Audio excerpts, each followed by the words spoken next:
সম্মানিত দর্শক এবং শ্রোতাবৃন্দ, আমি যশোরী বাংলাদেশি সেবা পার্টির পক্ষ থেকে আপনাদের সকলকে জানাই আসসালামু আলাইকুম ওয়া রাহমাতুল্লাহ। বাংলাদেশি সেবা পার্টির কথা আপনারা অনেকবার জিজ্ঞেস করেন যে আপনি যে পরিচালনা করেন আপনার মহাসচিবের নাম কি বা ভাইস চেয়ারম্যানের নাম কি। সে ব্যাপারেও আমার স্ত্রী ছোট্ট একটা ভিডিও আপনাদের সামনে দিয়েছেন। আমার সামনে যিনি বসে আছেন ইনি হচ্ছেন বাংলাদেশি সেবা পার্টির মহাসচিব মোহাম্মদ নূর নবী কামরুল। ইনি একজন লয়ার প্লাস মোটিভেশনাল স্পিকার, লয়ারদের জন্য বিশেষ করে। তা আমি জার্মান থেকে যখন ইটালিতে আসি, মোহাম্মদুর রসুল্লাহ ওয়া খাতামান নাবিয়িন নিয়ে আমাদের যিনি ভাইস চেয়ারম্যান ওনার সাথে আপনারা একটা ভিডিও দেখেছেন।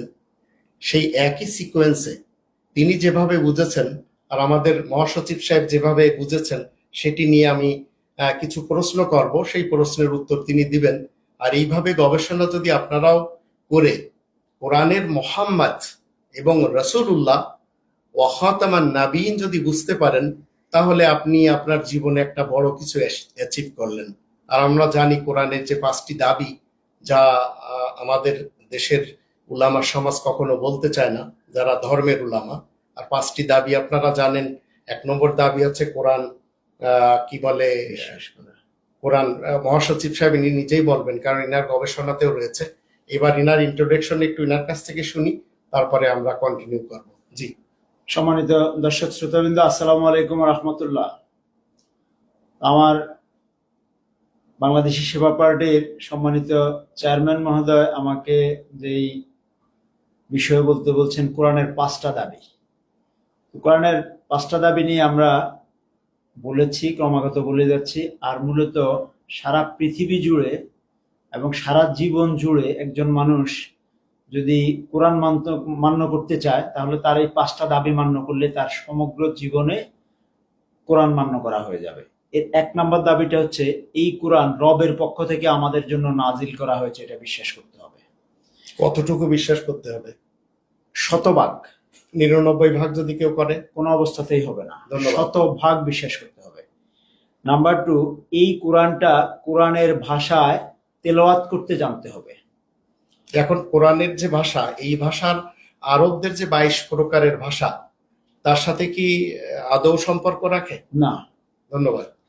73 নম্বর সূরাতে মুজাম্মিলের মধ্যে আল্লাহ আমাদেরকে নির্দেশ দিয়েছেন, তোমরা অর্ধরাত্রিতে জাগ্রত হয়ে কোরআন শিক্ষার জন্য চেষ্টা সাধনা করো আর কোরআন তেলাওয়াত করো থেমে থেমে আন্তরিকতার সাথে, যতটুকু তুমি বুঝো। ঠিক। আরবি শব্দটা হচ্ছে অরাত্তিল কোরআন তারতিলা। আমাদেরকে বলছে যে তারতিলের সাথে কোরআনের নিজ ভাষায় কোরআনটাকে থেমে থেমে আন্তরিকতার সাথে তেলাওয়াত করার জন্য। তাহলে আমাদের এটা হচ্ছে দ্বিতীয় দাবি, কোরআনের পক্ষ থেকে কোরআন তেলাওয়াত করতে হবে। এটা কোনো আরব্য কান্ট্রির ভাষার সাথে সম্পর্ক নেই। নাম্বার 3, প্রত্যেকটা ব্যক্তিকে তার নিজ নিজ মাতৃভাষায় কোরআন অনুশীলন করার জন্য বলা হয়েছে। কোরআন অনুশীলন, কোরআন সম্পর্কে জানা, কোরআন বোঝার জন্য নিজ মাতৃভাষার সাহায্য নিতে বলা হয়েছে। ঠিক। কারণ এই কোরআন আরবি ভাষায় নাজিল হলেও আমার মাতৃভাষায় আমার সামনে উপস্থিত। ঠিক। আমার মাতৃভাষা কখন সৃষ্টি হয়েছে সেটা আমার জানা দরকার নেই, কিন্তু আমি যেদিন জন্মগ্রহণ করেছি আমি আমার মাতৃভাষায় কথা শিখেছি, আর আমার মাতৃভাষায় আমার সামনে কোরআনের অনুবাদ উপস্থিত রয়েছে। তাহলে আমি আমার এই মাতৃভাষার কোরআনটা খুঁজে নিয়ে আমি এই কোরআনটাকে অনুশীলন করে আমি জীবনযাপন করতে পারি।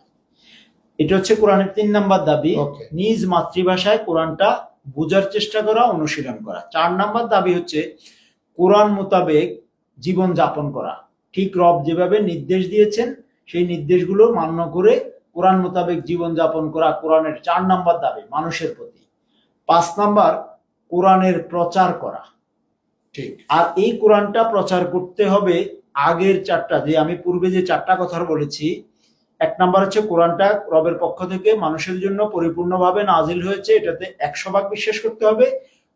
কোরআনের নিজ মাতৃভাষায় তেলাওয়াত করতে হবে, আর কোরআন নিজ মাতৃভাষায় বুঝে অনুশীলন অধ্যয়ন করতে হবে। 4, কোরআন মোতাবেক জীবন যাপন করতে হবে। একজন ব্যক্তি যদি এই 4টা কাজ করে, তাহলে অটোমেটিক্যালি ওই ব্যক্তির জীবন আচরণের দ্বারা শুধুমাত্র কোরআনেরই প্রচার হবে। তাহলে 5টা কাজ একজন ব্যক্তি দ্বারা খুব সুন্দরভাবে পরিপূর্ণভাবে প্রতিপালন করা হয়েছে। এবার আপনি প্রশ্ন করতে হ্যাঁ, পারেন। এখন না আমাদের এনার কাছে যে গবেষণা মোহাম্মদুর রসুল্লাহ ওয়া খাতামান নাবিয়িন নিয়ে করেছেন, সেটি আমরা ধাপে ধাপে এনার কাছ থেকে জানবো। আল কোরআনে মোহাম্মদ শব্দটা কতবার এসেছে? আল কোরআনে মোহাম্মদ শব্দটা 4 বার এসেছে। আচ্ছা, তাহলে এই 4 বারে কোরআন কি বলছে যে আরব ইতিহাসের একজন ব্যক্তি মোহাম্মদুর রসুল্লাহ ওয়া খাতামান নাবিয়িন? আচ্ছা, মুহাম্মদুর রাসূলুল্লাহ ও খাতামুন নাবিয়িন, এটা কোনো ব্যক্তিকে ইন্ডিকেট করা হয়েছে কিনা এবং উনি আরবের কোনো ব্যক্তি কিনা, এটা আপনি জানতে চেয়েছেন। হ্যাঁ, তাহলে আমরা একটু দেখি, এই কোরআনে 4 বার মোহাম্মদ শব্দটা এসেছে। এখন এই কোরআনে যেমন 47 নম্বর সূরা মুহাম্মদ, এর 2 নম্বর আয়াতে কি বলা হচ্ছে? আমি আয়াতটার বাংলা হ্যাঁ, অনুবাদটা পড়েন। পড়ে দিতে পারি আপনাকে। ওকে। 47 নম্বর সূরা,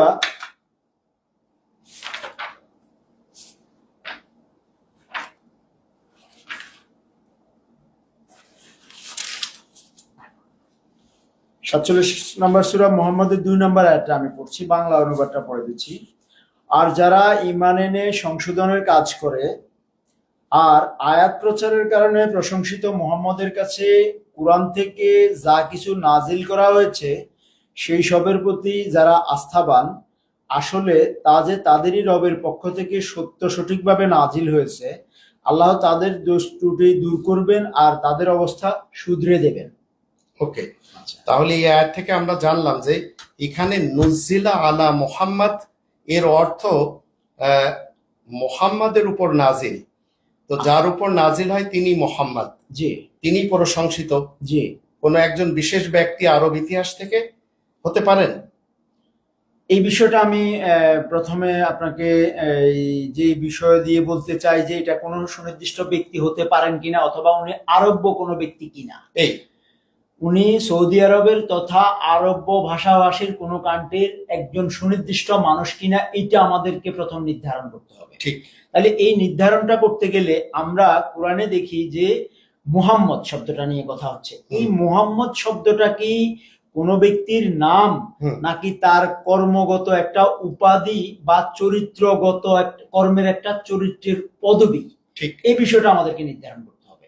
যদি এটা কোনো ব্যক্তির নাম হয় তাহলে এটা অবশ্যই কোনো সুনির্দিষ্ট ব্যক্তির নাম, অবশ্যই। আর যদি এটা নাম না হয় তাহলে এটা হচ্ছে একটা পদবি।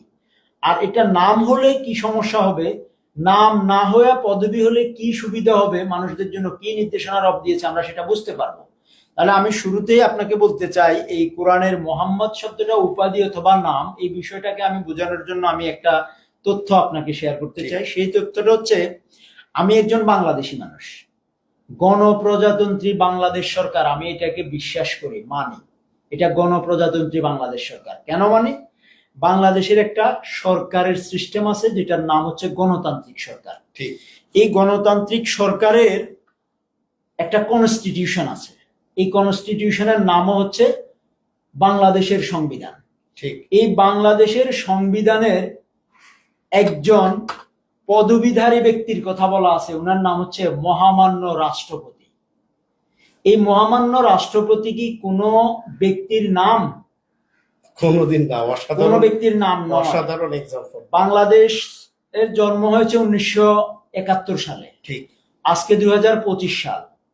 তাহলে এই বাংলাদেশের মানুষদের কর্তৃক, আইন প্রণেতাদের কর্তৃক প্রণীত বাংলাদেশ সংবিধানের একজন রক্ষক, একজন পরিচালক, একজন নীতি নির্ধারক হতে শুরু করে যাই আমরা ওনাকে সংজ্ঞায়িত করি, ওনার পরিচয় হচ্ছে মহামান্য রাষ্ট্রপতি।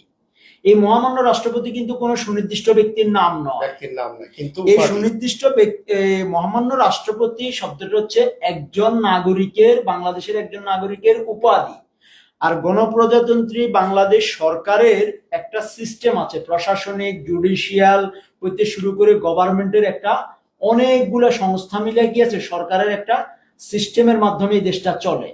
তো এই সিস্টেমে চলতে গিয়ে বাংলাদেশ সরকার বাংলাদেশের নাগরিকদের মধ্য থেকে যোগ্যতম ব্যক্তিটাকে মহামান্য রাষ্ট্রপতি হিসেবে নিয়োগ প্রদান করেন একটা নির্ধারিত সময়ের জন্য।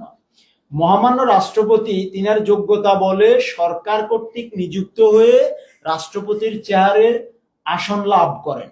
ঠিক। ইনার নাম একাধিক একাধিক একাধিক হতে পারে, উনি কোনো নির্দিষ্ট ব্যক্তি না। মহামান্য রাষ্ট্রপতি যদি একজন নির্দিষ্ট ব্যক্তি হতেন তাহলে বাংলাদেশে উনি মৃত্যুবরণ করার পরে আর কোনো মহামান্য রাষ্ট্রপতি হওয়ার সুযোগ ছিল না। অসাধারণ। তাহলে মহামান্য রাষ্ট্রপতি শব্দটা হচ্ছে এটা উপাধি এবং চলমান। হ্যাঁ, চলমান এটা। কারণ ইনি মারা গেলে এরপরে বাংলাদেশে যারা জীবিত আছে ওই জীবিত মানুষদেরকে মহামান্য রাষ্ট্রপতির চেয়ারে যোগ্যতার ভিত্তিতে বসানো হয়। অসাধারণ। ইনি মারা গেলে পরবর্তী আরেকজন এসে যোগ্যতম ব্যক্তিকে সরকার ব্যবস্থা এইটাকে বসাবে। আপনি ৩ নম্বর সূরার ১৪৪ নম্বর আয়াতের দৃষ্টিতে বলতে চাচ্ছেন? জি জি, আমি আরেকটু যোগ করে দিয়ে আপনার আয়াতের ওই আয়াতের দৃষ্টিতে বলছি, আমার যোগটা আমি তাহলে ওই একটা পড়িনি, আপনি পরে কন্টিনিউ করেন। জি জি জি। এখানে ৩ নম্বর সূরা আল ইমরানের ১৪৪ আয়াতে বলা হচ্ছে, ওয়ামা মুহাম্মাদুন ইল্লা রাসূল কদ খালাত মিন ক্বাবলিহির রুসুল আফা ইম মাতা আও কুতিলান ক্বালাবতুম আলা আকাবিকুম ওয়া মান ইয়ানকালিব আলা আকিবাইহি ফালা ইয়াদুরুল্লাহা শাইআ ওয়া সায়াজজিল্লাহু শাকিরিন। আর আয়াত প্রচারের কারণে প্রশংসিত মুহাম্মদ একজন বার্তাবাহক, তা ব্যতীত অন্য কিছু নয়। মুহাম্মাদের পূর্বে সকল বিশেষ বার্তাবাহক রাসূলগণ অতীত হয়ে গেছে, তাই সে যদি মৃত্যুবরণ করে অথবা তাকে কতল করা হয় তাহলে তোমরা কি পিঠ ফিরে যাবে? যদি কেউ পিঠ ফিরে যায় তাহলে তাতে আল্লাহ তাআলার কিছু ক্ষতি হবে না, আর যারা কৃতজ্ঞতা প্রকাশ করে এমন বান্দাদেরকে আল্লাহ শীঘ্রই পুরস্কার দিবেন। তাহলে বোঝা গেল আপনি যে উদাহরণটা দিয়েছেন চমৎকার। যদি এটা চলমান না হয় আর অতীতের একজন ব্যক্তির নামে হয় তাহলে বাংলাদেশের যিনি দেশ প্রধান হবেন উনি মৃত্যুবরণ করলেও তাহলে ওই চেয়ারে ওনাকে বসাতে হবে। মৃত্যুবরণ করার পরে কোনো সুযোগ নেই মৃত ব্যক্তিকে চেয়ারে বসিয়ে রাখা। ঠিক আছে। তাহলে আমি এটার সাথে যে বিষয়টা আপনাকে রিলেট করতে চাই, এই কোরআনটা হচ্ছে রবের পক্ষ থেকে নাজিলকৃত মানুষদের জন্য সংবিধান হিসেবে দেওয়া হয়েছে। মানুষদের জন্য রবের পক্ষ থেকে এই সংবিধানটা দেওয়া হচ্ছে চলমান সারা জীবনের। এই পৃথিবী যতদিন থাকবে ততদিন পর্যন্ত যত মানুষ পৃথিবীতে আসবে প্রত্যেকের জন্য এটা হচ্ছে রবের পক্ষ থেকে দেওয়া সংবিধান। এই সংবিধানে একজন ব্যক্তিকে মোহাম্মদ নামে পরিচয় করানো হচ্ছে, মোহাম্মদ উপাধি পরিচয় করানো হচ্ছে। তাহলে এই সংবিধানের মোহাম্মদ কে হবে, যোগ্যতার মাপকাঠিটা কি, কেন তিনি ব্যক্তি হবেন না সে বিষয়টা আমি বলতে চাই। তা হচ্ছে এরকম, যিনাকে রবের পক্ষ থেকে এই সংবিধান রবের পক্ষ থেকে নাজিলকৃত, আর এই সংবিধানে তিনি একজন চলমান উপাধির নাম বলতেছে। এই উপাধি অর্জন করতে কোন ব্যক্তি অর্জন করতে পারতেছে? এই মোহাম্মদ উপাধিটা অর্জন করবে এই ব্যক্তি যেই ব্যক্তি কোরআনের ৬৩৪৮টি আয়াত তার জীবনে ব্যক্তিগত পর্যায় থেকে কমপ্লাই করবে। ৬৩৪৮ আয়াত, দ্যাট মিন আমি আপনাকে এক্সাম্পলটা বোঝানোর চেষ্টা করতেছি। এই কোরআনের মধ্যে ৬৩৪৮টি আয়াত রয়েছে ১১৪টি সূরার মধ্যে। এই ৬৩৪৮টি আয়াত একজন ব্যক্তি তার নিজের জীবদ্দশায় যদি নিজের পক্ষ থেকে কমপ্লাই করতে পারে, প্রতিপালন করতে পারে, ওই ব্যক্তিটাকে রব মুহাম্মদের উপাধি দিচ্ছে। কিভাবে? যেমন একজন রাষ্ট্রপতি রাষ্ট্রের, মহামান্য রাষ্ট্রপতি রাষ্ট্রের একজন রাষ্ট্রনায়ক, ইনি কিন্তু যে কোনো সামান্য যোগ্যতা নিয়ে রাষ্ট্রপতি নিযুক্ত হতে পারেন না। তো এই মহামান্য রাষ্ট্রপতি নিযুক্ত হতে গেলে উনাকে কতটুকু যোগ্যতা হওয়া লাগে? উনাকে দেশের সর্বোচ্চ যোগ্য ব্যক্তি হওয়া লাগে। তো রব যেই কনস্টিটিউশন আমাদের জন্য নাজিল করেছেন, এই কনস্টিটিউশনের ৬৩৪৮টি আয়াত যেই ব্যক্তি তার জীবনে নিজের ব্যক্তিগত পর্যায় থেকে কমপ্লাই করবে, রব তিনাকে ডাইরেক্টলি ওই উপাধিতে বসাচ্ছেন যে ইউ আর দ্য মোহাম্মদ। তাহলে মোহাম্মদ আমরা কি এই এর সাপোর্টে আপনি কি ৩৩ নম্বর সূরা আল আহজাবের ৪০ নম্বর আয়াত বলতে চাচ্ছেন? হ্যাঁ, এর সাপোর্টে আমি ৩৩ নম্বর সূরার ৪০ নম্বর আয়াতটাতে যেই কথাটা বলছি, বাংলা অর্থটা যদি আমি এটা আরবি বাংলা পড়ে দিচ্ছি আপনার। জি জি। মা কানা মুহাম্মাদুন আবা আহাদিম মির রিজালিকুম ওয়ালাকিন রাসূলুল্লাহি ওয়া খাতামান নাবিয়্যিন ওয়া কানা আল্লাহু বিকুল্লি শাইইন আলিমা। আয়াত প্রচারের কারণে প্রশংসিত মুহাম্মদ তো তোমাদের মধ্যকার কোন পুরুষের বাবা দাদা নানা পরনানা নয়, কিন্তু মুহাম্মদ আল্লাহ তাআলার প্রেরিত রাসূল এবং সকল বিশেষ খবরদাতা নবীদের সিলমোহর, আর আল্লাহ তো সবকিছুই বেশ জানেন। তাহলে আপনার এই যে উদাহরণ, এই উদাহরণ থেকে বুঝলাম যে এই উপাধিটা হচ্ছে চলমান, যদি কেউ আয়াত প্রচার করে তাহলে সে প্রশংসিত হবে মোহাম্মদ হয়ে জি, আল্লাহ তাআলার দৃষ্টিতে, আল্লাহর দৃষ্টিতে প্লাস সে রসুল্লাহ হবে আল্লাহ তাআলার রাসূলুল্লাহ, দৃষ্টিতে, আল্লাহর রসুল্লাহ বার্তাবাহক। আল্লাহ তাআলার বার্তাবাহক। জি এবং যত আল্লাহ তাআলার পক্ষ থেকে যে 19 জন নবী রয়েছে বিশেষ খবরদাতা, সেগুলির সিল মোহর হবে। জি তাহলে এটা বোঝা গেল আপনার এই যে দুটো বিশেষ উদাহরণ দিলেন, তাতে বোঝা গেল যে এটি কোনো ব্যক্তি যে কিনা দুনিয়াতে কখনো এসেছিল এবং মারা গেছে তা না, জি, এটা চলমান। এটা চলমান থাকবে। আচ্ছা, এখন আপনি এই যে শুরুতে বললেন যে কোরআনের 5টি দাবি, এই 5টি দাবি যদি কেউ নিজ জীবনে ফুলফিল করতে পারে তাহলে সে মোহাম্মদুর রসুল্লাহ ওয়া খাতামান নাবিয়িনের চরিত্রের উপর আসতে পারে কিনা? পারবে ইনশাআল্লাহ।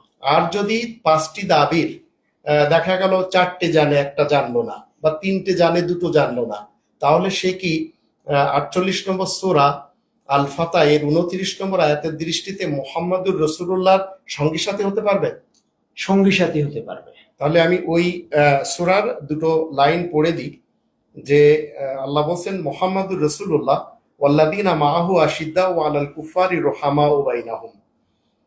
আয়াত প্রচারের কারণে প্রশংসিত মোহাম্মদ আল্লাহ তাআলার বার্তাবাহক, আর যারা তার সাথে সম্পর্ক রাখে তারা আয়াত গোপন করার কারণে অবাধ্য কাফেরদের মোকাবেলায় খুবই তৎপর, আর নিজেদের মধ্যে তারা বড়ই রহমদিল।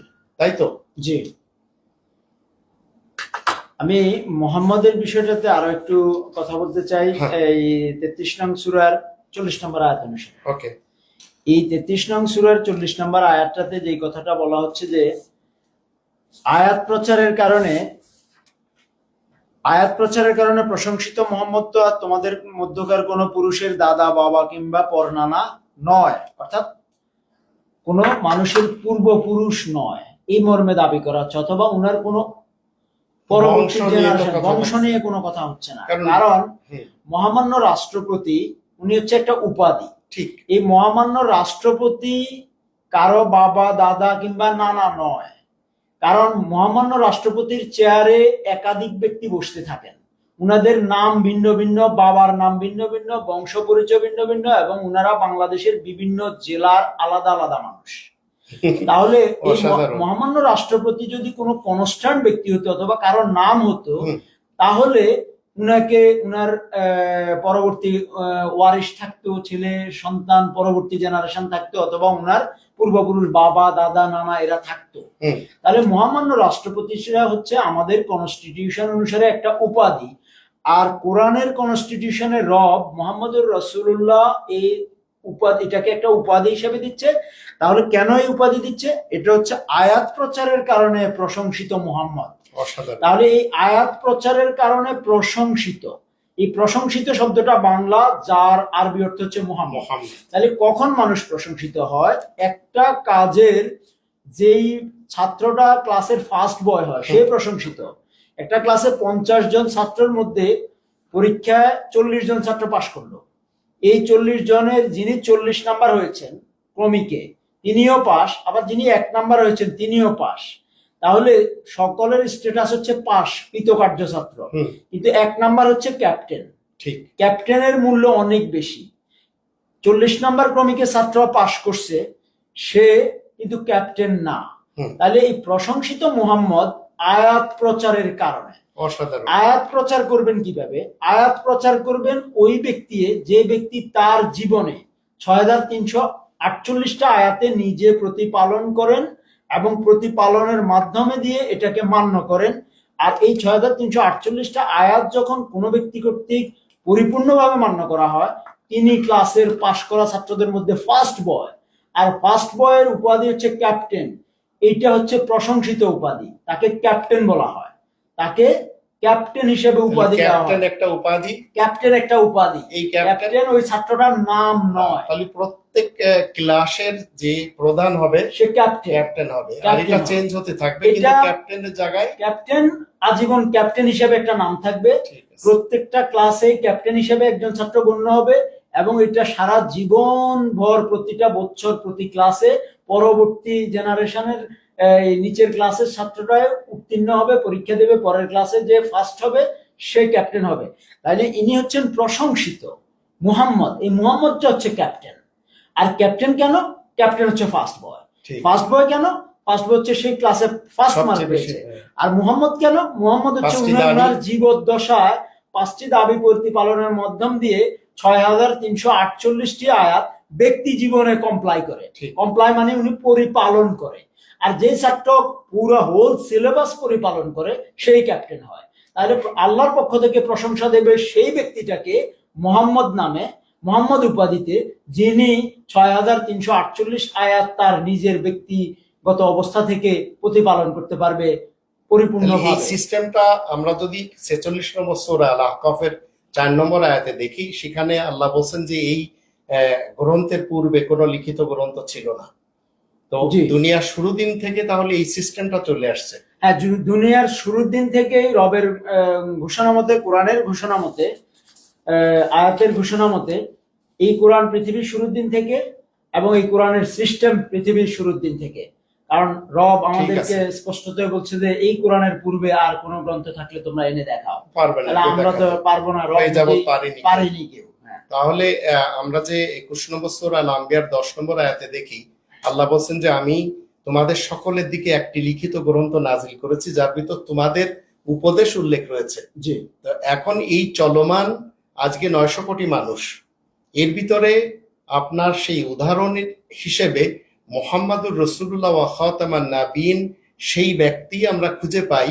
আমরা যদি আমাদের মাতৃভাষায় তলাশ করি তাহলে 14 নম্বর সূরা ইব্রাহিমের 4 নম্বর আয়াত মতে খুঁজে পাই যে তিনি কি করবেন, যিনি কি বলে বেশি নম্বর নিয়ে এই 5টি দাবি ফুলফিল করে যখন তিনি তার জীবনকে কাটাবেন, আমরা তাকে বুঝবো যে ইনি মুহাম্মাদুর রাসূলুল্লাহ ওয়া খাতামান নাবিয়িনের চরিত্রকে ধারণ করতে পেরেছেন। এক্স্যাক্টলি। এবং এই উপাধিটা আমরা দেব না, এটা রবের পক্ষ থেকে ডিক্লেয়ার করা কোরআনে। আমি এই বিষয়ে আপনাকে আরেকটু তথ্য দিতে চাই। ওকে। আপনি বলেছেন মুহাম্মাদুর রাসূলুল্লাহ ওয়া খাতামান নাবিয়িন, এই বিষয়টা নিয়ে, এই খাতামান নাবিয়িন বিষয়টা নিয়ে আমাদেরকে কোরআন কি মেসেজ দেয়। এই খাতামান নাবিয়িনের বিষয়ে আমি আপনাকে যে আমার আন্ডারস্ট্যান্ডিংটা বলতে চাই। এই খাতামান নাবিয়িন হচ্ছেন মুহাম্মদ উপাধির ব্যক্তিটাকে বলা হচ্ছে খাতামান নাবিয়িন। তাহলে মুহাম্মদ উপাধির জায়গায় কে আসতেছেন? যিনি 6348টি আয়াত নিজের জীবন থেকে কমপ্লাই করে, তিনি মুহাম্মদের জায়গায় আসতেছেন। তো দেখেন, যিনি তার ব্যক্তিগত পর্যায় থেকে 6348টি আয়াত মান্য করেন, মানে রবের অর্ডার নিজের জীবনে অ্যাপ্লাই করেন, তিনার কাছে আপনি যদি ধর্মীয় বিধান হিসাবে কোরআন বহির্ভূত কোনো বিষয় এনে তার কাছে আসে বলেন যে এটা রবের পক্ষ থেকে নাজিল হয়েছে, এটা মান্য করেন, তখন উনি এটাকে ক্যান্সেল করে দেবে, এটাই তো সত্য, ডিলিট করে দেবে। আর উনি সত্যায়িত করে কখন? যখন 6348টি আয়াতের কোনো না কোনো আয়াতের সাথে আপনার বলা বক্তব্য অথবা দাবিটা মিলে যায়, তখন তিনি সত্যায়িত করে। আর উনি সত্যায়িত করেন বিদায় ওনার নাম হচ্ছে খাতামান নাবিয়িন। অসাধারণ। এই খাতামান নাবিয়িনটা বোঝানোর জন্য আমি আরেকটু বলি, আমাদের দেশে আমরা গণপ্রজাতন্ত্রী বাংলাদেশ সরকারের বিভিন্ন সরকারি কর্মকাণ্ডে চাকরিজীবী হিসেবে যুক্ত হতে গেলে আমাদেরকে বলে যে চাকরির শর্তের মধ্যে একটা কথা লেখা থাকে যে একজন first class BCS gazetted officer কর্তৃক কাগজপত্রগুলো সত্যায়িত করে নিয়ে জমা দিতে হবে। ঠিক। তো এটার কারণটা হচ্ছে একজন গ্যাজেটেড অফিসার অথবা ফার্স্ট ক্লাস বিসিএস অফিসার, উনি অনেক পরীক্ষা নিরীক্ষার মাধ্যম দিয়ে সরকার উনাকে যে দায়িত্বে বসিয়েছেন, উনাকে দিয়ে যখন আমি আমার কাগজপত্র সত্যায়িত করাবো, আর আমার এই কাগজপত্র সত্যায়িত করানো লাগবে কোত্থেকে? আমার যে অরিজিনাল সার্টিফিকেট আমি অর্জন করেছি লেখাপড়া করে, এই সার্টিফিকেট গুলো আমি নিয়ে ওই বিসিএস অফিসারের সামনে অরিজিনাল কপিটা রাখবো এবং ফটোকপি রাখবো। তো উনি দুটার মধ্যে যাচাই করবেন, যাচাই করে এসে তখন দেখবেন যে হুবহু মিল আছে, কোথাও কোনো ঘষা মাজা নেই অথবা লেখা দুই রকম নেই, তখন তিনি আমার এই ফটোকপিটাকে অ্যাটাস্টেড করবেন, সত্যায়িত করবেন। এই সত্যায়িত দ্যাট মিন আমার এই ফটোকপিটা আমার অরিজিনাল কপির সাথে হুবহু মিল আছে। তখন আমি যে জায়গায় চাকরি লাভের জন্য আবেদন দেব, তাদের কাছে আমি যখন এই পেপারসটা দেব, তারা আমার এই পেপারসটাকে অ্যাকসেপ্ট করবে এই মর্মে যেটা অরিজিনাল কপির হুবহু। এখন এই খাতামুন নাবিন যে মোহাম্মদুর রাসূলুল্লাহ ও খাতামুন নাবিন, তিনি কি করেন? তিনি করেন আমাদের জীবনের বিধান হিসাবে, ধর্মীয় বিধান হিসাবে আমরা যে কাজগুলা করি, হুম। আমরা জীবনের যত কাজ ধর্মীয় বিধান হিসাবে করি, সেই কাজগুলোর মধ্যে যেই কথাগুলো কোরআন এই মতে কোরআনের মধ্যে 6348 আয়াতে লিপিবদ্ধ আছে, সেগুলো হলে তিনি সত্যায়িত করেন। মানে ওকে, ওই মতে অ্যাপ্লাই হলে This is সেটা verified. ওকে। আর যদি আমি এমন কিছু দাবি করি যে এটা রবের বিধান, এটা আমাদেরকে পালন করতে হবে, আমি আমার সন্তানদেরকে বলি, স্ত্রীকে বলি, বাবা মাকে বলি, অথবা আমি যদি শিক্ষক হই আমি আমার ছাত্রদেরকে এইসব কথা বলি, যেই কথাটা এই কোরআনের মধ্যে এক্সিস্ট নয়, সেগুলা মুহাম্মদুর রাসূলুল্লাহ অখাতামান নাবিন কর্তৃক স্বীকৃত নয়, সত্যায়িত নয়। আর এই সত্যায়িত না হওয়ার কাজটা কখনো মুহাম্মদুর রাসূলুল্লাহ দ্বারা হয় না।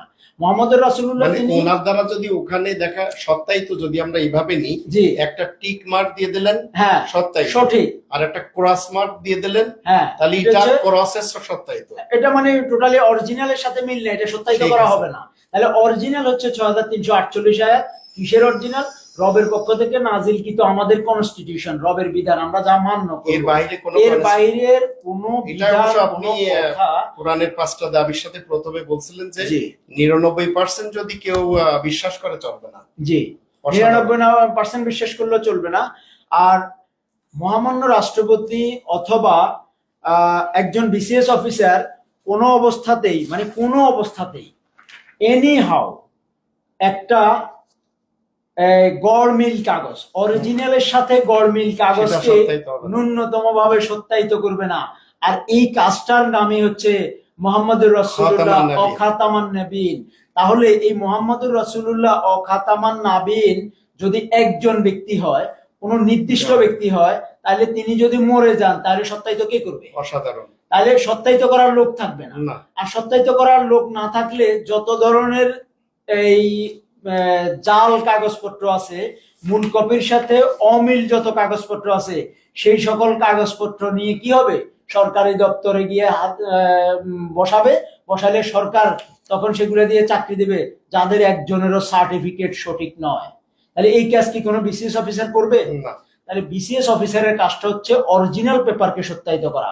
অখাতামান নাবিনের কাজই হচ্ছে মোহাম্মদ কোরআনের 6348 আয়াতটাকে জীবন বিধান হিসেবে মানুষকে শিক্ষা দেওয়া। আর এই কাজ যিনি করেন তিনি মুহাম্মদুর রাসূলুল্লাহ ও খাতামান নাবিনের কাজ করে চলেছেন। ঠিক আছে, এটাই তাহলে হচ্ছে আমাদের কথা।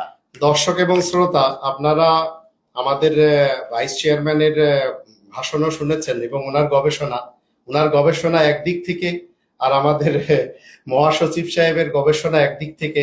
নিতান্তই ইনার যে যুক্তিটা, আমি এই মুহূর্তে ঢাকা শহরে ওনার কি বলে আল কোরআন একাডেমি বাংলাদেশের এবং ওয়ার্ল্ড বাংলা প্রকাশনীর যে কাব্যকোষ ভবন, 7ম তলা 9 নম্বর কক্ষ, কাওরান বাজার, সেখানেই বসে আছি। যদিও আগামীকাল আমি আবার চলে যাব। তো আপনারা ইনার গবেষণাটা বাংলাদেশি হয়ে যে সুন্দরভাবে ইনি বুঝালেন, তাতে আমার মনে হয় না যে আরো অনেক আয়াত আপনাদের দরকার। আর সত্যায়িত নিয়ে আপনাদের এত সুন্দরভাবে বুঝালেন বিসিএস ক্যাডারের মাধ্যম দিয়ে। আমরা যখন 50 নম্বর সূরা কফের 45 নম্বর আয়াত দেখি, সেখানে আল্লাহ বলেন, নাহনু আ'লামু বিমা ইয়াকুলুন ওয়া মা আনতা আলাইহিম বিজাব্বার ফাযাক্কির বিল কুরআনি মা ইয়াখাফু ওয়াঈদ। মানুষেরা যা কিছু বলছে আমি খুব ভালো করেই জানি, তবে তুমি তাদের উপরে কড়াকড়ির কোনো ব্যবস্থা আরোপকারী তো নও। সুতরাং যে আমার শাস্তি থেকে ভয় করে তাকে কোরআনের সাথে উপদেশ দাও। তা আপনারা মাতৃভাষায় আমরা কি করলাম, 14 নম্বর সূরা ইব্রাহিমের 4 নম্বর আয়াতের দৃষ্টিতে ইনার যে উপস্থাপনা আর যে উদাহরণ, এই উদাহরণের থেকে আর কোনো উদাহরণ আপনাদের দরকার এরকম আমি আর মনে করি না। আর এই উদাহরণ যখন আপনারা বুঝে যাবেন, তখন বুঝতে পারবেন যে সত্যিকার অর্থে চলমান মুহাম্মাদুর রাসূলুল্লাহ ওয়া খাতামান নাবিয়িন একজন এমন উপাধির ধারক এবং বাহক যে কিনা চলমান এবং সর্বযুগে জীবিত। বলেন। আরো একটা কথা আমি অ্যাড করি। একটা আয়াতে আপনি পড়েছেন, যদি মোহাম্মদ মৃত্যুবরণ করে অথবা তাকে হত্যা করা হয় অথবা স্থানান্তরিত হয়ে যান তিনি, তাহলে তোমরা কি পিঠ ফিরে চলে যাবে? তাহলে মোহাম্মদ যদি মৃত্যুবরণ করে, আমি পিঠ ফিরে চলে গেলে তাহলে তো আমি বঞ্চিত হব। তাহলে মোহাম্মদ মৃত্যুবরণ করতেছে। মোহাম্মদ কি করতেছে? মৃত্যুবরণ করতেছে। তাহলে মোহাম্মদ যদি উপাধি না হয়, তাহলে আমি পরবর্তীতে আমার যেই বার্তাবাহক, আমার সেই বার্তাবাহক তো মরে গেছে। তাহলে এটা যদি কোনো সুনির্দিষ্ট ব্যক্তি হয়ে যায়, তখন আমার জন্য আর এই আয়াতের সঠিকতা থাকবে না। এই আয়াতে বলছে যে আমি পিঠ ফিরে চলে যাব না। আমি কোথায় থাকবো? আমি চলমান মোহাম্মদের সাথে যেতে হবে। এটা আমি একটা এক্সাম্পল দিতে চাই। আমি একজন লয়ার, ঠিক। আমি লয়ার হওয়ার কারণে আমার কাছে একজন ক্লায়েন্ট আসছে, ঠিক। এই ক্লায়েন্ট আসছে আমার কাছে। আমি অনেক ভালো মানের একজন লয়ার, আমার প্রচারণা আছে। এই প্রচারণার কারণে একজন ব্যক্তি শুনছে আমার নাম, শুনে আমার কাছে একটা মামলা নিয়ে আসছে। আমি ওনার মামলাটা চালানোর একটা পর্যায়ে আমি মৃত্যুবরণ করলাম। এখন এই ব্যক্তি, আমি মৃত্যুবরণ করছি, আমি ভালো লয়ার অথবা আমি খুব নিষ্ঠার সাথে সত্য কথা বলে উনার মামলাটা করে দিছি। এখন মামলা তো মাঝপথে, ঠিক। আমি মারা গেলে উনি রাগ ক্ষোভে যে আমার ভালো লয়ার মরে গেছে, আমি আর কোনো লয়ার কাছে যাব না, মামলা আমার আর দরকার নেই। তাহলে উনি কি ক্ষতিগ্রস্ত হবে না উনি এই উপকার পাবেন? উনার কর্তব্য হচ্ছে, উনার লয়ার মৃত্যুবরণ করার কারণে উনি আরেকজন ভালো মানের লয়ারের কাছে যেতে হবে। তা না হলে উনি কোনোদিন কি করতে পারবে না, বেনিফিটেড হতে পারবে না, মামলায় ডিগ্রি পাবে না। তাহলে আমাদের মোহাম্মদ হচ্ছে যে, মোহাম্মদ যদি কোনো সুনির্দিষ্ট ব্যক্তি হয়ে যায় আর তিনি একক ব্যক্তি হয়ে যায়, তাহলে মরে গেলে এই মোহাম্মদ উপাধির যেই আমাদের জীবনের প্রয়োজনীয়তা, সেই বিষয়টা স্টপ হয়ে যাবে। আর এই বিষয়টা স্টপ হয়ে গেলে আমরা কোথায় যাব? আমরা তো পরবর্তী কোনো মোহাম্মদ উপাধির ব্যক্তির সৃষ্টি হবে না, তাহলে আমরা পাবো না। কারণ আমার নাম কিন্তু লয়ার না, আমার পদবি লয়ার। আমার পূর্বে পৃথিবীতে বহু লয়ার বার কাউন্সিলের সনদ পেয়ে লয়ার হিসেবে অন্তর্ভুক্ত হয়ে জীবন যাপন করে, পেশা পরিচালনা করে মৃত্যুবরণ করে চলে গেছেন। আমি এখন বর্তমানে আছি। ভবিষ্যতে আমাদের সন্তানদের মধ্য থেকে পরবর্তী জেনারেশনের যারা ল পাস করবে এবং বার কাউন্সিলের মেম্বার হবে, তারা প্রত্যেকেই লয়ার হবে। এই লয়ারটা কারো কোনো ব্যক্তিগত পদবি নয়। এই লয়ার পদবিটার কোনো ছেলে মেয়ে নাই, মা বাবা নাই, এটার কোনো পূর্বপুরুষ নাই, পরবর্তী জেনারেশন নাই। তাহলে এই মুহাম্মদ অথবা মুহাম্মদুর রাসূলুল্লাহ, এটা হচ্ছে রবের পক্ষ থেকে একজন ব্যক্তির কর্মগত অথবা একজন ব্যক্তির রবের আদেশ মান্যতার সর্বোচ্চ উপাধি, পদবি। যেমন মহামান্য রাষ্ট্রপতিটা হচ্ছে বাংলাদেশে বিরাজমান সকল নাগরিকের উপরের গ্রহণযোগ্যতা। এই গ্রহণযোগ্যতার কারণে ওনাকে রাষ্ট্রপতি করা হয়েছে। আর আমাকে লয়ার নিযুক্ত করা হয়েছে, আমি পরীক্ষা দিয়ে পাশ করছি। আমি মরে গেলে অন্য লয়ারকে হায়ার করে আমার কাজ করতে হবে। তাহলে মুহাম্মদুর রাসূলুল্লাহ হচ্ছে সেই উপাধি যিনি আমাদেরকে তিনার যোগ্যতা দ্বারা মুহাম্মদুর রাসূলুল্লাহর মতো করে আমাদেরকে কোরআনের উপদেশ দেবেন, কোরআনের আদেশ দেবেন, এবং কোরআন বহির্ভূত কোনো কাজের সাথে আমরা যুক্ত হয়ে গেলে উনি আমাদের বাতিল কর্মগুলোকে বাতিল করে কোরআনের ৬৩৪৮টা আয়াতকে সত্যায়িত করে আমাদেরকে দিক নির্দেশনা দিয়ে যাবেন। তিনি মুহাম্মদুর রাসূলুল্লাহর উপাধি অর্জন করবেন। সম্মানিত দর্শক এবং শ্রোতা, আপনারা খুব সুন্দর করে আশা করি বুঝেছেন। আর ৫ নম্বর সূরা আল মাইদা ৬৭ নম্বর আয়াত মতে ইয়া আইয়ুহার রাসূল বাল্লিগ মা উনজিলা ইলাইকা মির রাব্বিক, এটা আপনারা জানেন, এটা চলমান কি বলে উপাধি। তাহলে বোঝা গেল মুহাম্মাদুর রাসূলুল্লাহ ওয়া খাতামান নাবিয়িন, এই যে ৩টি উপাধি একটি আয়াতে, এই ৩টি উপাধি কারোর পুরুষ যারা, তাদের বাবা দাদা নানা পরনানা না। একটি হচ্ছে মুহাম্মদ, একটি হচ্ছে রসুল, আর একটি হচ্ছে খাতামান নাবিয়িন। এখন যারা কোরআনের মুহাম্মাদুর রাসূলুল্লাহ ওয়া খাতামান নাবিয়িনকে ছেড়ে অন্য কোথা থেকে দেখা গেল ইম্পোর্ট করে তাকে মেনে চলেছেন, আমাদের এই মহাসচিব সাহেব যে আয়াতগুলি মানে তুলে ধরলেন বা আমি যে উদ্ধৃতিগুলো দিলাম, এগুলি নিয়ে আপনারা অবশ্যই চিন্তা করবেন, গবেষণা করবেন। আর মনে রাখবেন, ক্যাপ্টেন যেমন একটি উপাধি, সেটি অর্জন করতে হয়। তিনি লয়ার, উকিল একটা উপাধি, সেটি অর্জন করতে হয়। চাষি একটা উপাধি, মুনাফিক একটা উপাধি, কাফের একটা উপাধি, তারপরে ফাসিক একটি উপাধি, জালিম একটি উপাধি, কাজিব একটি উপাধি, সাদিক একটি উপাধি। এই উপাধি চরিত্রগুলো আপনার সন্তানের নাম যদি আপনি ইঞ্জিনিয়ার রাখেন আর সে যদি ইঞ্জিনিয়ারিং না পড়ে তাহলে যে অবস্থা হবে, তদ্রূপ আপনি মোহাম্মদুর রসুল্লাহ ওয়া খাতামান নাবিয়িন কোরআন মতে যাকে আল্লাহ তাআলা সত্যায়িত করেছেন আর যে বাকি সব জিনিসকে সত্যায়িত করছে, একটি টিক মার্ক দিচ্ছেন আর একটি ক্রস লাগাচ্ছেন। এই মোহাম্মদুর রসুল্লাহ ওয়া খাতামান নাবিয়িনকে ছেড়ে কোনো ব্যক্তি নামক মোহাম্মদকে যদি আপনি আমি মানি তাহলে অবশ্যই পথভ্রষ্ট হব এবং আমাদেরকে ক্রস লাগিয়ে দেওয়া হবে। সর্বশেষ এনার কাছ থেকে আরো 1 মিনিট জানি, তারপরে আপনাদের সকলকে ধন্যবাদ। বলেন। আচ্ছা, এই যে আপনি কতগুলো উপাধির কথা বলছিলেন, জালেম, ফাসিক, কাফের, মুনাফিক, কাজিব, আরো বিশেষ কয়েকটা বলেছেন, এগুলা কাফের কোন সুনির্দিষ্ট ব্যক্তি নয়। তাহলে আপনি একজন কাফেরকে মেরে ফেললে অথবা একজন কাফের সুনির্দিষ্ট হয়ে গেলে আমরা সবাই কিন্তু বেঁচে গেলাম। মুনাফিক একজন সুনির্দিষ্ট ব্যক্তি না, এগুলো হচ্ছে উপাধি। যেই ব্যক্তি রবের বিধানের সাথে অন্য বিধান সংযুক্ত করে তাকে বলা হচ্ছে মুশরিক। যে ব্যক্তি রবের এই বিধানটাকে অস্বীকার করা হচ্ছে, রব তাকে বলতেছে সে কাফের, রব বলতেছে আমি না, মানুষ বলতে পারতেছে না, রবের পক্ষ থেকে ঘোষিত সে কাফের। আবার যে ব্যক্তি 6348টি আয়াত সম্পূর্ণভাবে তার ব্যক্তি জীবনে কমপ্লাই করে সে হচ্ছে মোহাম্মদ। তাহলে এই কাফের, মুশরিক, কাজিব, মুনাফিক, এই পদবিগুলা যদি কোনো সুনির্দিষ্ট ব্যক্তি না হয় তাহলে কোরআনে উল্লেখিত মোহাম্মদ শব্দটিকে কেন একজন মাত্র ব্যক্তিতে পরিণত করা হবে? আর একজন মাত্র ব্যক্তিতে পরিণত করে আমাদেরকে অন্ধকারে রাখা হয়েছে, আমাদেরকে ভুল শিক্ষা দেওয়া হয়েছে। কোরআন আমাদেরকে আমাদের সেই কোরআনের 5টি দাবির উপরে আসলে আমরা আমাদের মুহাম্মদের উপাধিটা চিনতে পারবো। আর মুহাম্মদের উপাধি চিনলে আমরা মুহাম্মদের বার্তা গ্রহণ করতে পারবো। আর মুহাম্মদের বার্তা হচ্ছে কোরআনের বার্তা। সেই কোরআনের 5টা দাবির মধ্যেই রয়েছে কোরআনের প্রচার, কোরআন পড়া, কোরআন মাতৃভাষায় বোঝা, কোরআন বিশ্বাস করা। তাহলে আলটিমেটলি মুহাম্মদের সাথে কোরআনের 5টি দাবির সাথে পরিপূর্ণভাবে ওতপ্রোতভাবে কার্যক্রমের মিল রয়েছে এবং কার্যকারিতা রয়েছে পরিপূর্ণভাবে। এটি হচ্ছে আমার অবজারভেশন।